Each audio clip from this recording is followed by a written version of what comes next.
Right, తాడేపల్లిలో YCP senior నేత సజ్జల రామకృష్ణారెడ్డి మాట్లాడుతున్నారు. ఇప్పుడు లైవ్ చూద్దాం.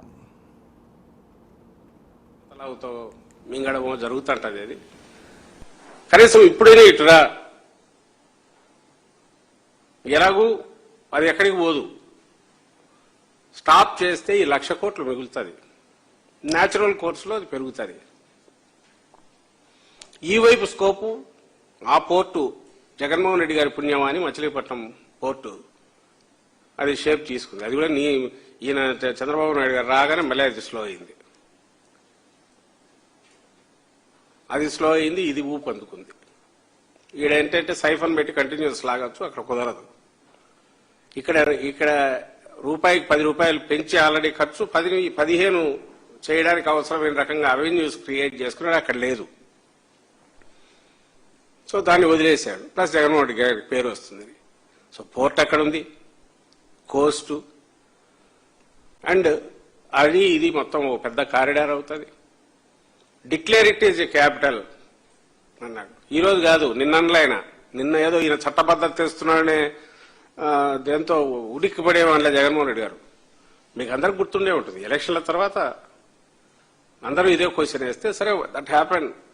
కనీసం ఇప్పుడు ఈ ప్లాన్ బి కింద ఇదన్నా చేయమనండి. అప్పు తప్పుతుంది. రాష్ట్రం చేయాల్సిన పనులు చాలా ఉన్నాయి.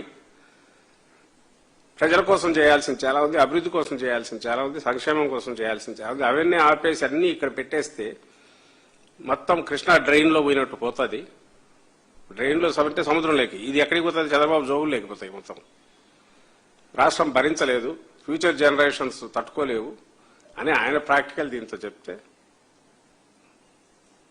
ఇప్పుడు కాదు 6 నెలల ముందు, సంవత్సరం ముందు చెప్పింది, 6 నెలల ముందు అన్నాడు, మళ్ళీ ఇప్పుడు అన్నాడు. దాన్ని అసలు పూర్తి పక్కకు తోసి తాటాకులు కట్టి ఏదో అసలు ఏం మాట్లాడుతున్నారు, ఏం తిక్కగా మాట్లాడుతున్నారు, ఏదో సైకో,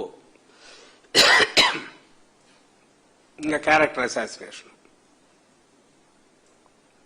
దీనికి పాల్పడుతున్నారు.